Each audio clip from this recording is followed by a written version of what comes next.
তো নমস্কার সবাইকে, আবার চলে এসেছি তোমাদের কাছে নতুন একটা রিডিং নিয়ে। রাধে রাধে। আমার স্পিকফুলি সোল ফ্যামিলিতে সবাইকে স্বাগত।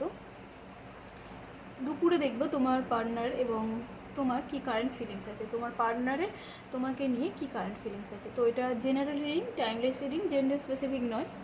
সেই জন্য সবার সাথে সবটুকু রেজোনেট করবে না। যার সাথে যতটুকু রেজোনেট করবে সে ততটুকুই নিও, বাকিটা অন্যের জন্য ছেড়ে দিও। এবং এটা male, female, transgender, married, unmarried couple, extra marital অ্যাফেয়ারের জন্য সবাই দেখতে পারে। সবার সাথে কিছু না কিছু অবশ্যই তো ম্যাচ করবে। তো রিডিং দেখার নিয়ম হচ্ছে পজিটিভ মাইন্ডসেট নিয়ে রিডিং দেখতে হবে। নেগেটিভ মাইন্ডসেট নিয়ে রিডিং দেখলে কখনোই ম্যাচ করবে না। আর সবাইকে রিকোয়েস্ট করব চ্যানেলটাকে সাবস্ক্রাইব করে দেওয়ার জন্য। তোমরা যেমন রিডিং দেখতে পাচ্ছ, এগুলো তো পার্সোনাল রিডিং নিতে হয়, চার্জ থাকে তার জন্য। তো তোমরা যেহেতু এটা এমনি দেখছো, তো আর আমি যেহেতু তোমাদের এমনি দিচ্ছি, তো এইটুকু তোমরা তো করে আমাকে সাহায্য বলো বা যাই হোক। তো মানে ট্যারোট এমন একটা এনার্জি যেটা হচ্ছে গিভ অ্যান্ড টেকে বিশ্বাসী। তো আমি যেমন তোমাদের ফ্রিতে রিডিং দিচ্ছি, তোমরাও তো চ্যানেলটা সাবস্ক্রাইব করে পাশে থাকবে এবং লাইক করবে, কমেন্টস করবে, রিডিংয়ের শেষে থ্যাংক ইউ ইউনিভার্স জানাবে, রিডিংটাকে ক্লেম করবে। এগুলো তো তোমাদের উচিত, কারণ না হলে রিডিং কখনোই ম্যাচ করবে না। কারণ ট্যারোট এনার্জিতে বিলিভ করে। তোমার এনার্জি আমার এনার্জির সাথে এক্সচেঞ্জ না হলে কখনোই ম্যাচ করবে না। তো চলো দেখা যাক যে কী এনার্জি আসে তোমার এবং তোমার পার্টনারে। তোমার পার্টনার আজকে দুপুরে তোমাকে নিয়ে কী ফিলিংস রেখেছে ইউনিভার্স। আমার যারা ভিউয়ার্স আছে, আমার যারা সাবস্ক্রাইবার আছে, আমার যারা ইউটিউবের বন্ধুরা রয়েছে, তাদের প্রিয় মানুষটি তাকে নিয়ে আজকে দুপুরে কী ভাবছে। ইউনিভার্স প্লিজ আমাকে সঠিক অ্যান্সার করতে সাহায্য করো, গাইডেন্স দাও। আমার যারা ভিউয়ার্স আছে, আমার যারা সাবস্ক্রাইবার আছে, তাদের প্রিয় মানুষটি তাদেরকে নিয়ে আজ দুপুরে কী ভাবছে, আজ দুপুরে তাদের ফিলিংস কী আছে। তো চলো দেখা যাক।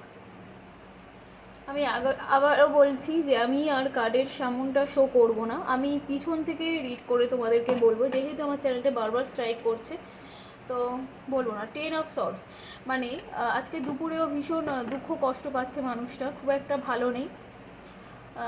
থার্ড পার্সন আর কি ভীষণ আঘাত করেছে। থার্ড পার্সন যাকে বিশ্বাস করেছিল সে আর কি একটু কষ্ট দিয়েছে।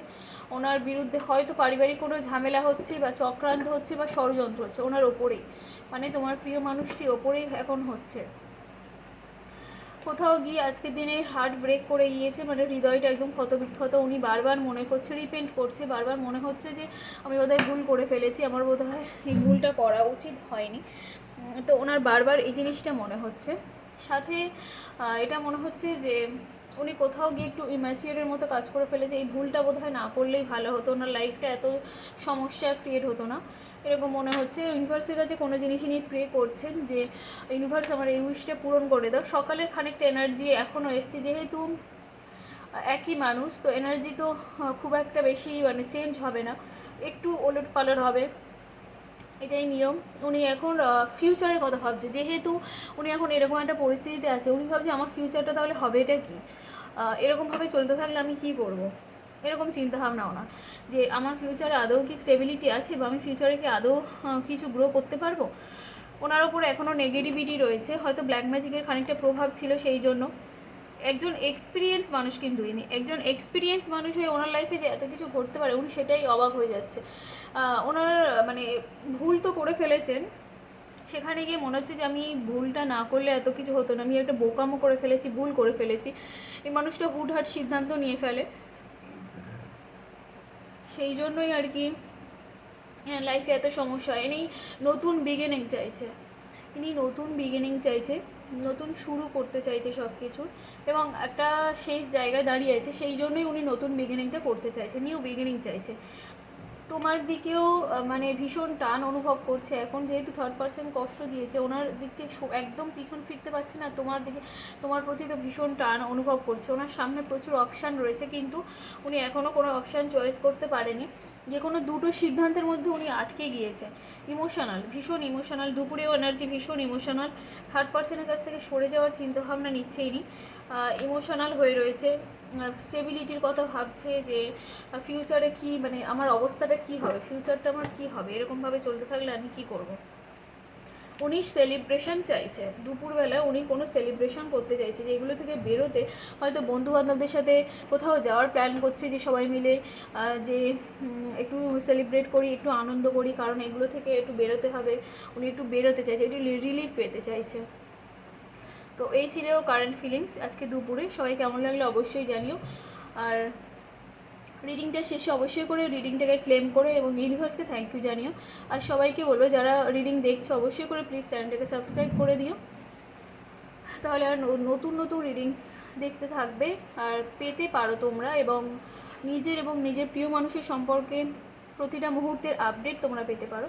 এবং সবথেকে ভালো খবর হচ্ছে কাল থেকে আমি নিউমারোলজির একটা সেকশন শুরু করব, মানে যার বাচ্চারে মানে যার মানে কি বলবো ডেট অফ বার্থে মানে হচ্ছে যার যেমন ডেট অফ বার্থ ওয়াইজ একটা আমি প্রেডিকশান দেবো, রিডিংয়ের সাথে সাথেই করব, কার কী এনার্জি আসে বা কে কেমন 1 থেকে 10-এর মধ্যে যারা আছো বা 31-এর ভিতরে যারা রয়েছো সব, মানে 1 থেকে 31 মানে সারা মাস জুড়ে আর কি যারা আছে, সবাই তো সারা মাসের মধ্যেই হয় সেটা কথা নয়, মানে যাদের আর কি ডেট অফ বার্থ 1 থেকে 31-এর ভিতরে রয়েছে সবাই, তো তাদের নিয়ে আমি আমার কথাগুলো একটু প্রবলেম হচ্ছে, সবাই একটু প্লিজ অ্যাডজাস্ট করে নিও।